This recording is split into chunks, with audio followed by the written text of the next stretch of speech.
y'all. Welcome to Not So Speechless. Today we have Ms. Tamara and Mr. Fox talking about parent-teacher collaborations and other things that parents and teachers can do to help in the exceptional education classroom and so on and so forth. Thank you guys for being on today. We really appreciate it. Thank you for having us. Yes, thank you. I don't know if you've seen a couple of our episodes or not, but we like to go like candid conversations, and you can, ask us questions if you want to. Okay. Mr. Fox, I know we haven't had you on the show just yet, so would you like to introduce yourself? Yeah, my name is Michael Fox. I'm an exceptional educator at Whites Creek High School. I have been there for 9 years now. I've been the proud teacher of Miss McKenzie for about five years, almost 5 years. Oh, she used to be a little baby. Anyway, been doing this. I've been in education now for 16 years total. Been involved with things off and on, Special Olympics since '98. So this is my world. This is my life. So That's actually where he met his wife. yes. Is at a Special Olympics event. Yes. Oh, that's cool. The pause there. That's cool. I mean, no, I'm playing. No, that is very cool. Mr. Fox, was McKenzie the first student you had that utilized AAC devices? What was that like, meeting McKenzie and I guess integrating her in the classroom in the beginning? Actually, for using it on a regular basis, yes, she was the first one I've had.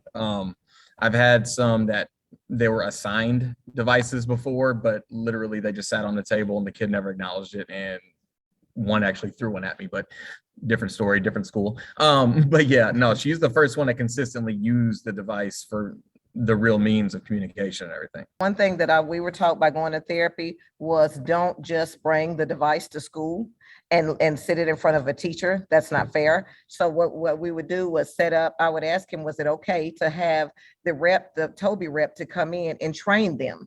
So that way they would also have an open line to the Toby rep and ask any questions along with myself or McKenzie's speech pathologist. So we wanted to make sure that he was comfortable with the device so that he would feel comfortable using it. That way the student could feel comfortable using it.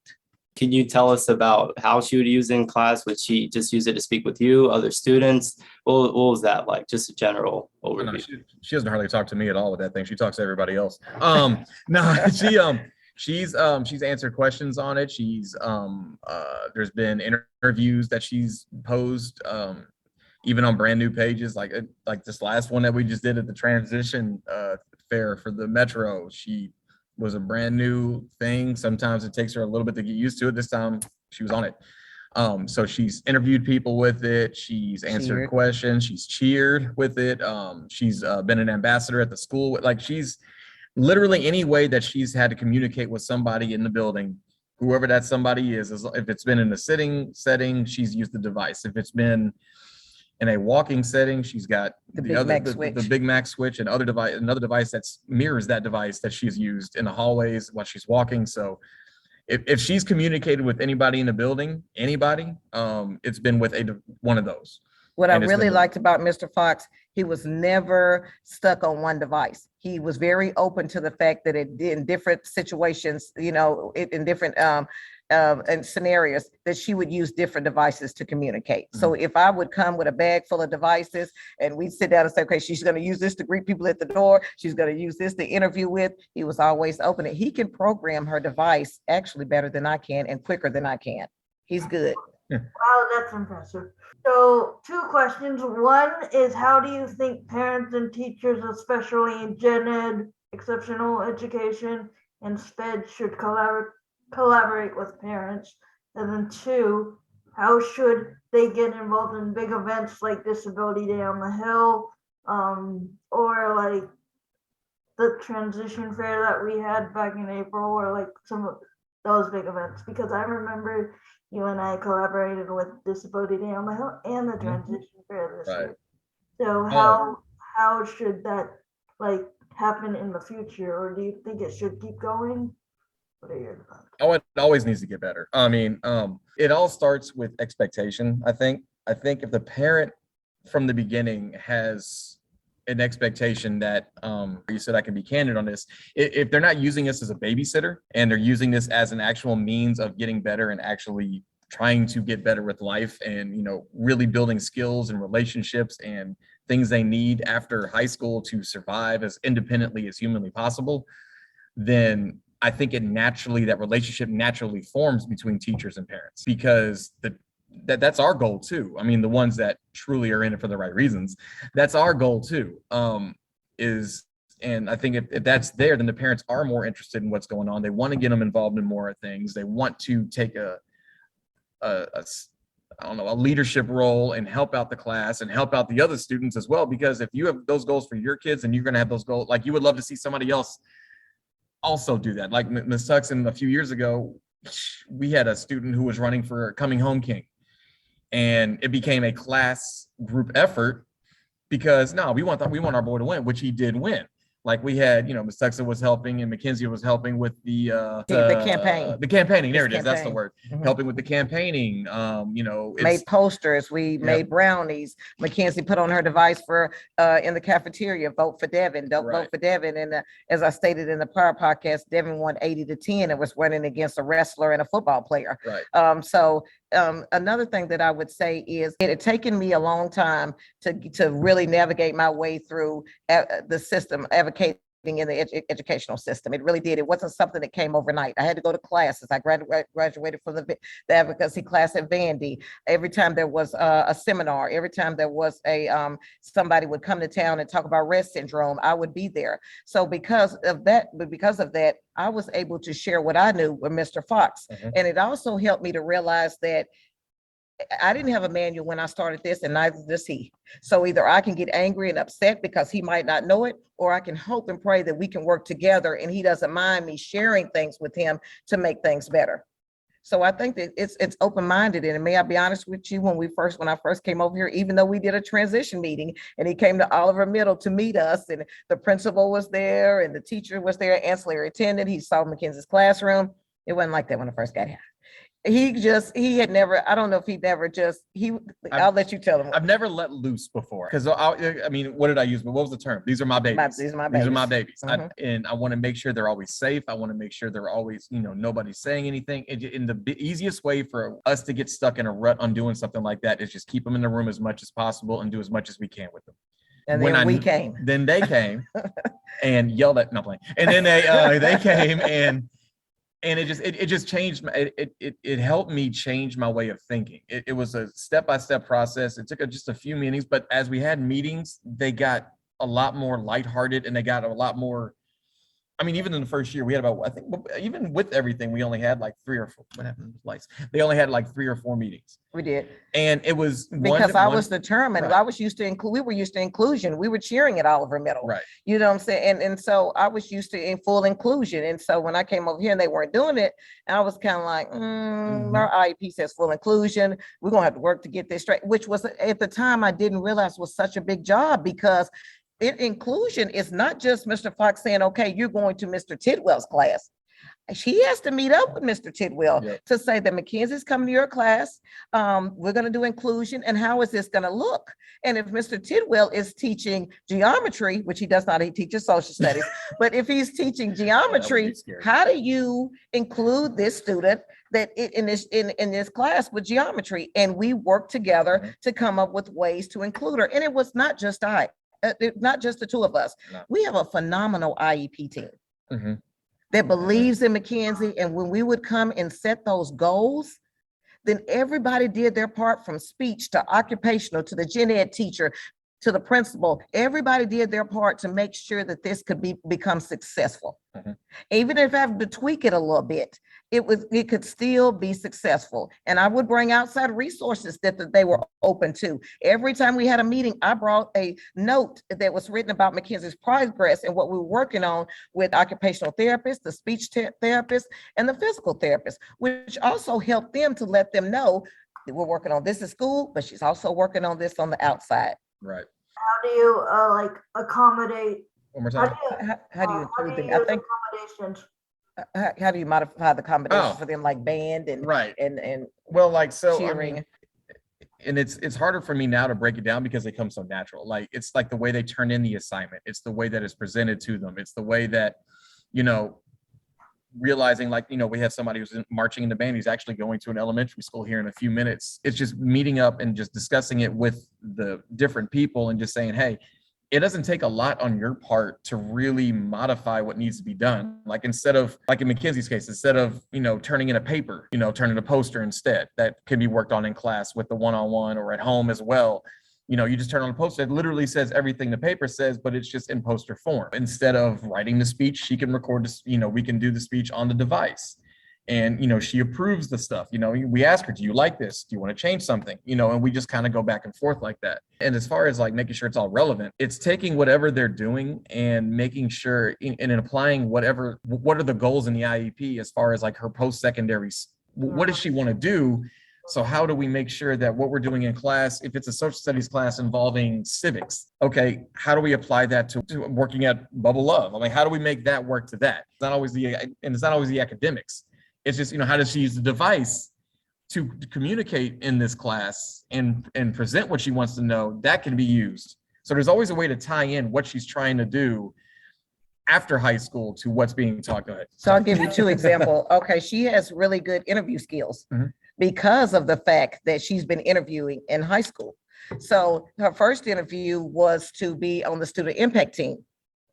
So she was able to be, become a member of the student impact team, which led to her actually running for office.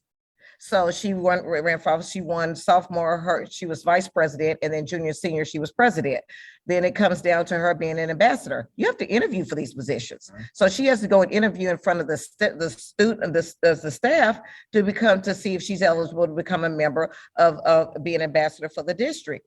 But another example would be her job at Bubble Love. I brought snacks in, I brought juice, and I brought chips in, and I asked Mr. Fox, would you please allow the kids to come up and act like this is Bubble Love? You can call it whatever classroom you want, whatever business you want to call it. It doesn't have to be Bubble Love. You can call it. We'll set our device up to say, welcome to Bubble Love, and how may I help you? And then would you like a small or large cup? Would you like a bag of chips? And then from there, then they get to, you see what I'm saying? So we made it a lesson plan for the class, because it made it a skill of ordering something from a business, but also McKenzie is employed at the business. So she's interacting with them too. So what was just for McKenzie ends up being a class activity. So how do you think that our collaboration, like events like Disability Day on the Hill at the Transition Fair, how can like people with exceptional needs collaborate with a school like Whites Creek or a different school in the exceptional education field? How can I'll be honest, I think we got that started this year. I think that alone, the fact that we went into the classroom and he introduced the topic that was being discussed on the bills to the rest of the students, I think that naturally just started something that I know a teacher is going to want to do from now on. Because he hasn't just let it go then too. He's actually gone back and they visited whether it was approved, because then it just led to, well, if it is approved here, if it's not approved this year, we're going to revisit this again next year. So I think it's just a matter of, having that conversation, having a teacher because I mean, as much as I would like to push it, as much as I continue to push it, we've got to have somebody on the other side that's willing to be like, okay, I can take a day and I can really make this work. We have that now, I think. And I think we also have more teachers that are willing to do stuff like that. They just don't know how to do it. So I've actually, and it was funny because I was talking to Tamara and Ms. Tuckson about that the other day. I've got an administrator now who's wanting me to go into other classrooms and show them how to break things down in a different way. So maybe introduce things to classrooms in a different way. So like, I mean, just like a little 45-minute, maybe it's a study hall time. I've already been told next year, I've been given open reins on the spread the word to end the word day, that the 45-minute times that we have in the afternoon and the morning are mine. So we're going to spread awareness on that next year. So it's just different things. So little things like that all of a sudden start spreading in the school. I love the celebration. So, and I've done it before. I've led that before, and we've actually been approved here before to do it. So it's a lot of fun seeing things naturally start forming. I mean, I've been approved next year to have peer tutors back in my classroom for the first time since I've been here. So it's just things naturally start changing as they get introduced and just as they start spreading throughout the building. And it's an awesome feeling because I've been through it before and I had to take a step back. It's like, it's just in reintroducing a different culture to the building that is slowly starting to take shape. And it's really, but once it starts, you don't stop it. It's just going to keep going. When McKenzie got out more and she was interacting with students across the school, what was that like? Were they treating her well? Were the interactions meaningful? Could you tell she was happy? Can you tell us about that, just at an interpersonal level? Oh yeah, she'll let you know if she's happy or not. She'll be like, this dude, like she'll look at somebody square in the eye and just say nope. Anyway, no, it opened. They shocked me on how it was easier, I think, for the students than it was for me.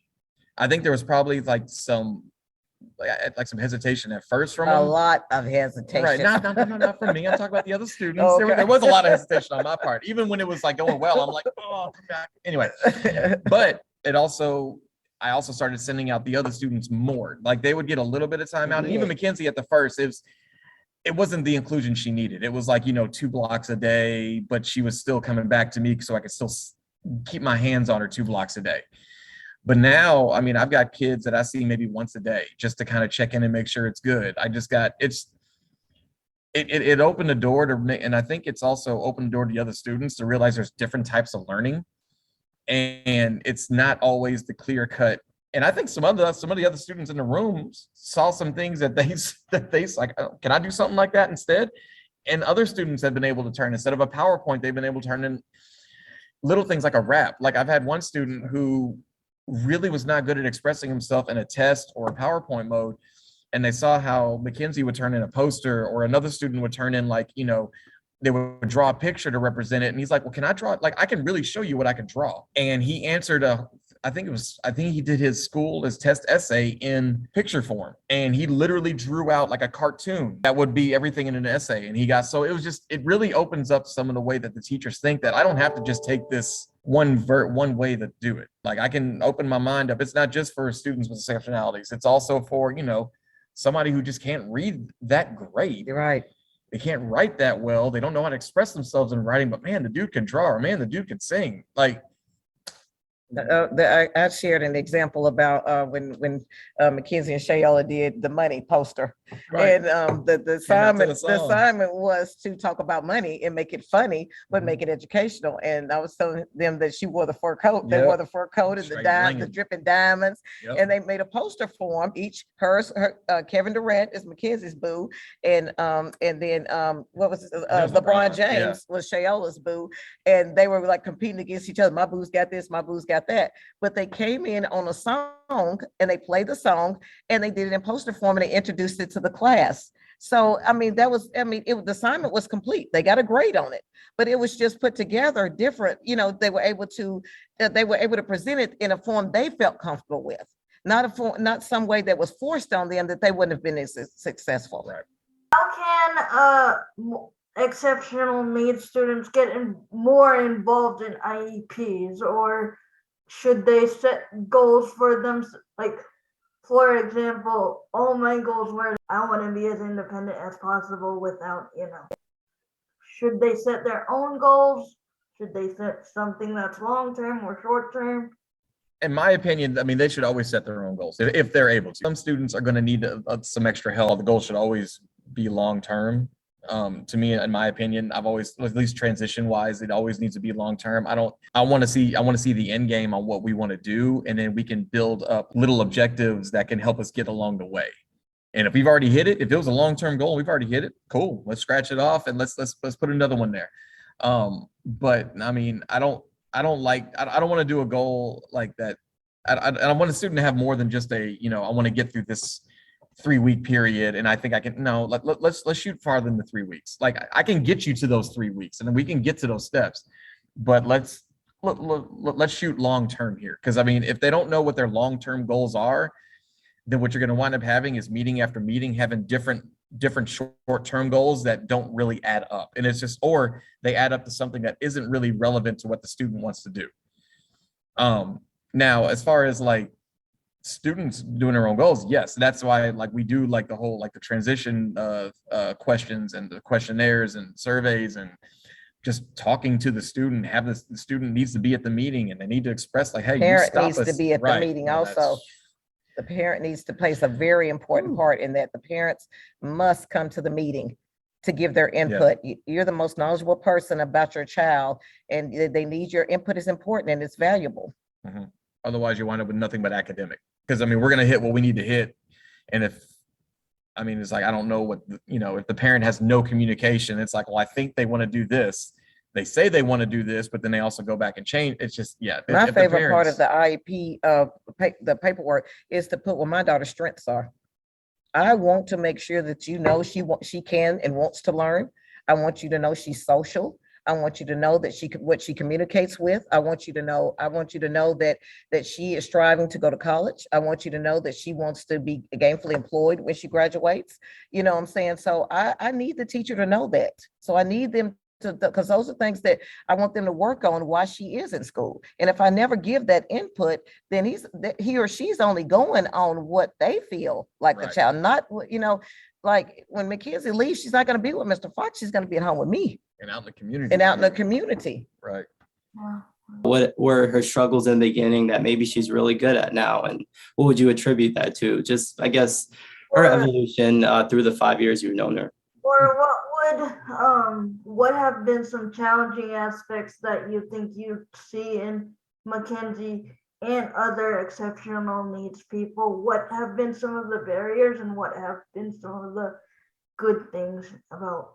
I would say when it comes to barriers, I'd say adults are more the barriers than it is the kids.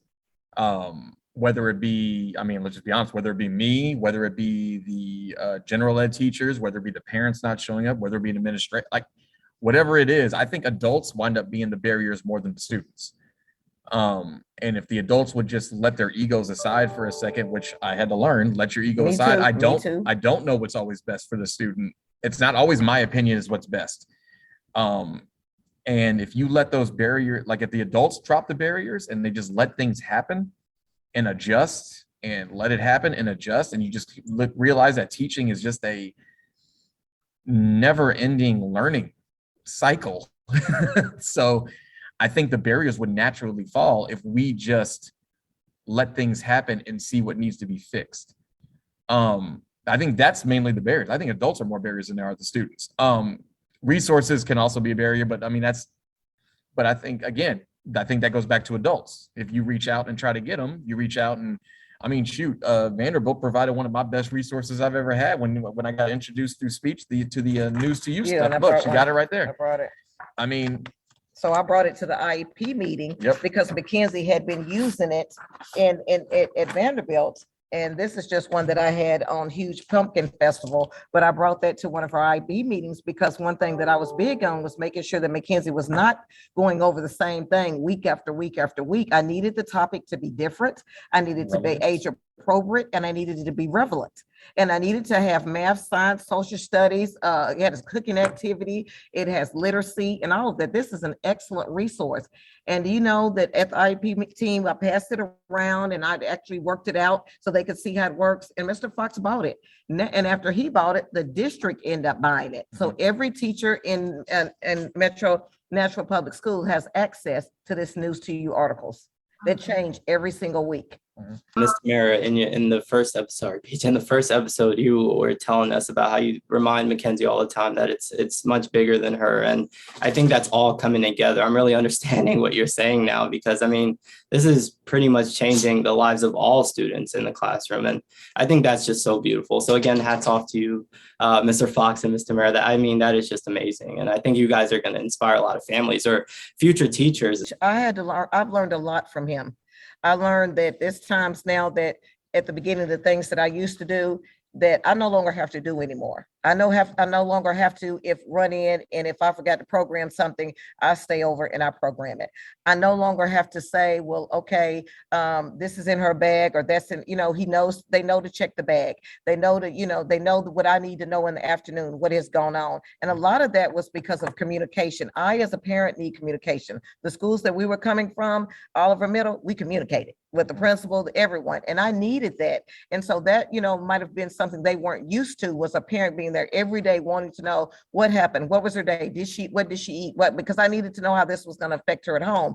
I no longer have to do that. I know that she didn't eat it, what I'm saying? I know that either she ate the lunch that I would eat the lunch I brought her, or she ate the cafeteria lunch. I trust that they know what is good for her in that cafeteria to eat and what is not good. I know I can just trust them. And a lot of time he has to remind me, we got this. You can go on and go. And I can trust that and leave and rest assured that they really do have it, because I know for sure and for certain, if there's something they need to know, they're going to call me and they're going to ask me. They're not going to use it as an excuse for me to pick her up or she's having a bad day or whatever. It's got to be something big to let me know, to call me. And that's something a parent lives for, is to be able to drop your child off and know that they're cared for, and that they also are learning and being able to be social and being able to be engaged and able to have that smile on their face when they come out of that classroom. So and he also taught me a lot about what I thought.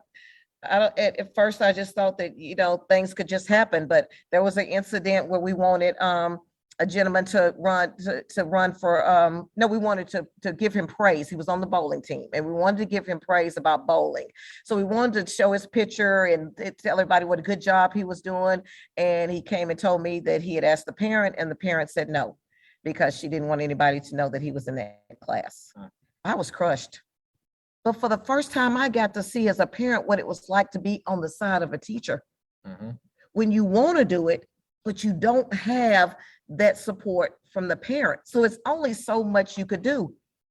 And it just really opened my eyes, because I would always be like, why can't they just do this? And why can't they do that? He showed me a lot of times that, look, it just can't happen. It takes a team. It takes a team. Teamwork makes the dream work. It can't be just me. It's only so much that I can do. And there's several different occasions that I've been able to see. I get it. I really get it. One of the biggest goals that I think that students have is time and money management. How would you encourage students to focus on that goal? Okay, McKenzie loves McDonald's, so we put together McDonald's, Wendy's, and I think and Checkers. We wanted McKenzie to figure out what's the better deal. Even though you like McDonald's and you get 2 cheeseburgers and a fry, you can go to Checkers over here, get a cheeseburger, a fry, and an apple pie, and it costs you $2 less. So do you want to go to McDonald's and spend that extra money, or do you want to go over here? And it also taught about ordering different things on the menu and what it costs to order different things versus over here. Wendy's, it might be a little bit more expensive than it is over here in McDonald's. And why we did that, because we needed it to be age appropriate, and we needed to be something that we knew was going to catch her attention. So, I'm saying, something that she was interested in. We didn't go and talk to her about, okay, how many cars, how much this car costs or that car costs. She didn't care anything about cars. She cared about food. So she cared about her favorite restaurant. So we adapted it so that the money and giving change now had to do with the restaurant versus something that made that she didn't care, that she didn't have any interest in. Right. And then, like, as far as advice or encouragement, I mean, it gets, I'm not gonna lie, and I'm not gonna sit here and lie to you. It's never frustrating. It's never beyond stressful and all that kind of stuff. But I know at the high school level, at least, like when I got to, and this was kind of cool because, McKenzie does require a little more one-on-one. Like, I got to sit with her at graduation. And I don't say I had to sit with her. I got to sit with her. I got to sit amongst the students. I got to sit with one of my students as they, help, just assist with the walking across the stage and making sure everything was fine, which it was more than fine. I was able just to kind of chill back and go meet on the other side, and it was good to go. That to me is the reward. Like, all this frustration, sometimes it's just really aggravating. Just being in education is sometimes aggravating. Every job is like that. It doesn't matter what you're doing, it's aggravating sometimes. But when you have that reward at the end, when you see when you see one of your kids win coming home king, when you see one of your children, your students for 3 years work at Goodwill in the summertime, when you see one that's currently in the band right now, marching, confident as can be, going to proms, doing all these things that they wouldn't normally do because of confidence that they've built over the years, you really forget. You remember the good stuff more than you remember the negatives. And It's not every job you can do that. Normally the negative outweighs the good in a lot of jobs. This one, I remember far more of the positive than I remember much of the negatives. So it is the most rewarding thing I could ever do. I got into teaching because of my love for the population. So if that's where you're coming from, you deal with the little stuff, because it's, in the end of the day, it is the mindset that you have when you love something that you're doing like this. And if you're getting into, like, say, special education, you've got to love it. You can't just be like, oh, I'm going to do this because, oh, I think, this could be something I can do. It ain't easy. You either love it or you need to get out. So I love it. And so it's naturally easy for me to be like, dude, it's fine. Do you think a lot of exceptional needs students ever doubt themselves or say I can't or I can, or like think negative about themselves? I do that. No, yeah, I mean, yeah, I mean, a lot of them do. And that's when I yell at them and tell them, that's not what we say. There's no reason to ever think that you can't doubt yourself, because first of all, I'm never going to put a student in a situation where they're going to, it's never going to be impossible. Were you asking Peach, does the student doubt themselves or does the teacher doubt themselves? Both perspectives. Oh, both perspectives. Okay. Man, I don't ever doubt myself. Well, let me tell you what I do. Anybody that's ever had anything to do with McKenzie as far as education wise, that wants to hear, I always share, because I want to let them know you played a part in her being successful. So I need you to know with what you sowed, you're, what I'm saying, we're reaping that now. You know what I'm saying? So what your efforts never went in vain, no matter how hard it was or what we had to go through to get it, or how hard we had to fight for full inclusion, how you had to convince other teachers, gen ed teachers, that she deserved to be in that class. We'll go places, even at Special Olympics, and see her middle schools, some other teachers, and they're like, they'll come up to Mr. Fox and say, well, we heard you got McKenzie in your classroom. And he was like, yes, and she's blah, blah, blah, and she's blah, blah, blah. So they're able to see that what she has been able to accomplish. And I like for them to let them know, so that they'll know that their efforts and their thoughts and their planning were not in vain. It really did benefit at the end, in the end. We were fortunate enough when they were doing, we have a hub tours that come through the building, and they come and look at the academies to see how the academies work. So there had never been anyone with exceptional needs to participate in these hub visits. One, because you had to be an ambassador to do it, a student ambassador to do it. But two, just nothing was ever said about the exceptional education department.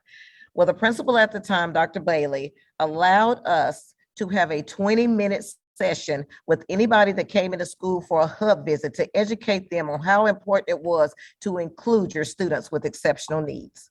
So we talked about how great their attendance is. We brought posters in to show them how to adapt the curriculum. We shared with them the News 2U article. McKenzie shared her story about being an ambassador. We showed how she was able to participate and be parts of organizations in the school and stuff.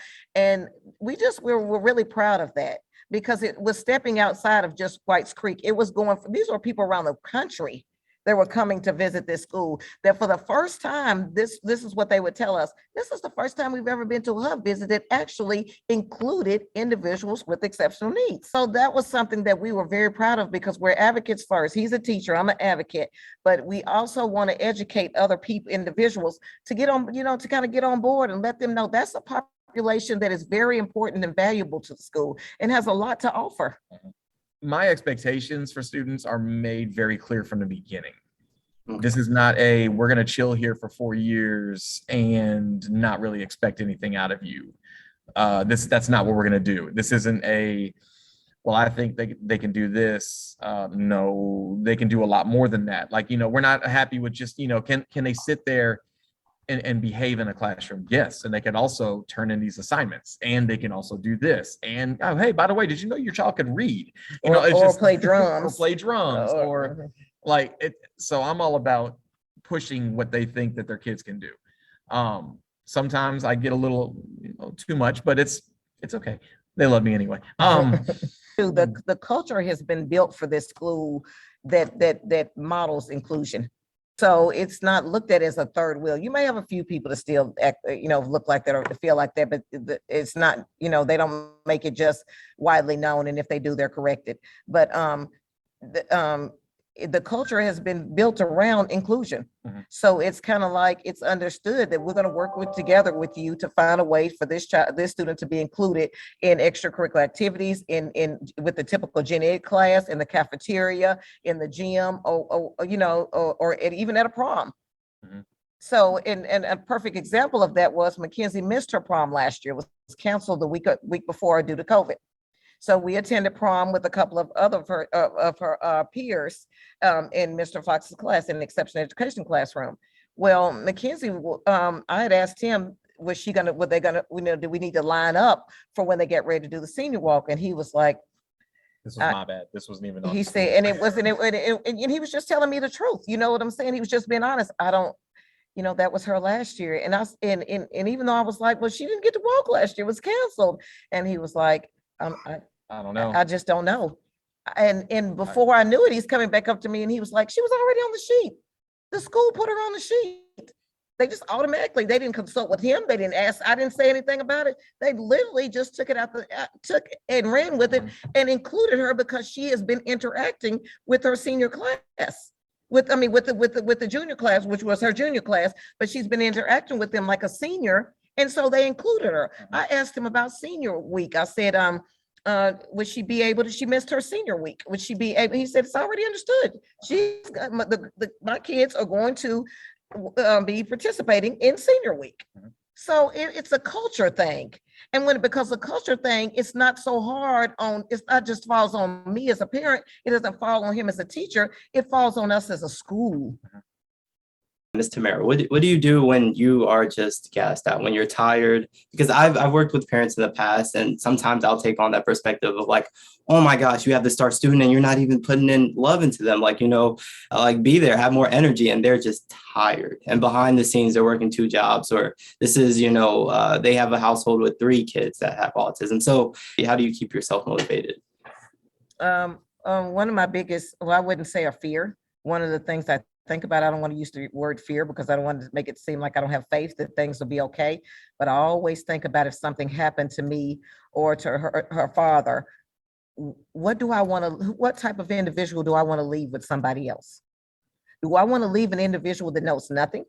Because I decided to take on this, to just not invest in making sure that she leaves no stone unturned, going to therapy, that I wasn't active in her IEP meetings, that I was not there, supportive, that I did not build relationships with the school district or with the teacher to make sure that she was able to be successful in this journey, or, So I try not to look at it as hard. I try to look at it as a challenge, because hard is, like I said, something that you dread doing. But when it's a challenge, you get up every day looking for some way that you can, try to make this, try to make it better. And I'll give an example of that. We still have not heard from David Lipscomb, and he and I talk about that quite often.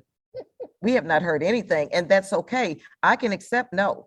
But at least her team at least deserves to have a letter written stating that whether we've been accepted or we have not, and we're okay with that, because sometimes you have to lose to win. But to me, it's a challenge. It's not hard. I'm not going to go, I think he thought it was going to be hard for me at first, because every day he would be like, Miss Tuckson, don't worry about that. Miss Tuckson, you did everything you could do. Miss Tuckson, we did everything we could do. We literally from day one set aside and went through with a fine tooth comb her IEP to make sure that we crossed all our I's and dotted our T's, crossed our T's and dotted our I's, to make sure that we'd gone over there to make sure she was ready for college. The things that she's not ready for are things that are out of our control. It's just, we can't help that. That's just something that's part of her diagnosis. And so to me, it didn't stop me from going with McKenzie and asking, can she, volunteer to work at Bubble Up, which turned into a job. We never had to volunteer. So we didn't let the fact that we haven't heard anything stop us from moving forward. I can't be stuck in one place because I don't know how long I have.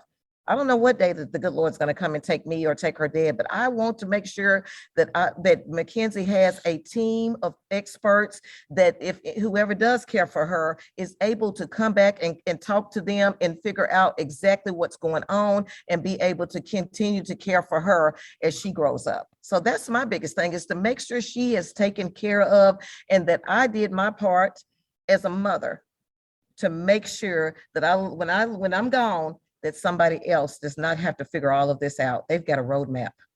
Mr. Fox and Mr. Tamara, last question. What about like post-secondary education programs and people like me getting out of Next Steps? I think there needs to be more of a clear cut from the schools that are offering it. We actually brought that up. Remember, Peach, we brought that up on the disability day at the Hill thing. Like, we brought that up with Representative Love, and he made a comment that maybe it means, you know, to be more accessible, that you open it up more at the public school level as well. It's not just at your more private schools that are offering it. So maybe, and then that maybe opens the door for state funds to be used, you know, Hope scholarships and TN Promise and stuff like that. Maybe that stuff can start to be used for things of that nature, as opposed to just for your typical graduate. So I think there needs to be more of a transparency from the schools that offer it, not just a pamphlet, not just somebody's, like, you know, give us a breakdown of what exactly you're looking for in a student, not just what they can do. What are you looking for in what your idea of a student in the program is? Because when we do everything, literally aligning goals in an IEP starting sophomore year to match up with what their skills that they're saying that they are looking for. And then when we get to that point, we're told, well, and all right, so what is it you're looking for? That would be a very benefit, because at that point, because I'll be honest, we literally talked about it earlier. Like, I'm to the point now where I'm like, I don't even want to, like, How does he encourage other students to participate in this if he honestly does not know what you're looking for? How does he set them up how does he start their sophomore year preparing them for this if he really does not know what you're looking for? Mm-hmm. You kind of see what I'm saying? That's kind of difficult. Mm-hmm. And like I said, we're both able to accept the no. We've accepted no before. That don't think that this journey we've been on has been cookie cutter. It has not. We've had our obstacles that we've had to fight through. We've had things that he and I didn't agree on, but we were able to put McKenzie first and make sure that was taken care of first. So I just find it hard as a teacher, because if you're asking teachers to prepare them for this journey, and they do everything that they can to prepare them, leave no stone unturned, and then they get there and it's like, yeah, what do you do? That's the frustrating part. So how does he, when we leave, he's going to have students that come in with, different spectrums and everything. How does he go about, what's the model that he follows to help them be successful to get into that? Because any other student that goes to college at a typical college and doesn't have exceptional needs, they have certain criteria that have to be met, all the way from an ACT score. Did you make sure you didn't get in any trouble? Did you do extracurricular activities? Did you do volunteer work? All of that. They know when they fill out that application what their chances are, that they've done everything they're supposed to do. And it just doesn't seem to be that way. I just want to say thank you for Mr. Fox, for your time, for letting us interview you and be on this podcast. Mr. Tamara, we love you when you're on. Thank you. Thank you. I appreciate it. And thank you for having us and allowing us to be honest and to share our ups and downs and to share the success and let you know that, we want our model to be able to be used for other people. We want it to be functional, you know what I'm saying, and tweak it a little bit and whatever they might need, but for our success not to be just our success. We always say we want McKenzie's shoes to be filled. We don't want her to be the first and the last. We always want somebody else to have the door open for them to be able to express themselves and to be a part of an inclusive high school. Thank you again for joining us, and I hope everyone has a good day. Bye-bye, everyone. See you, Peach. See you.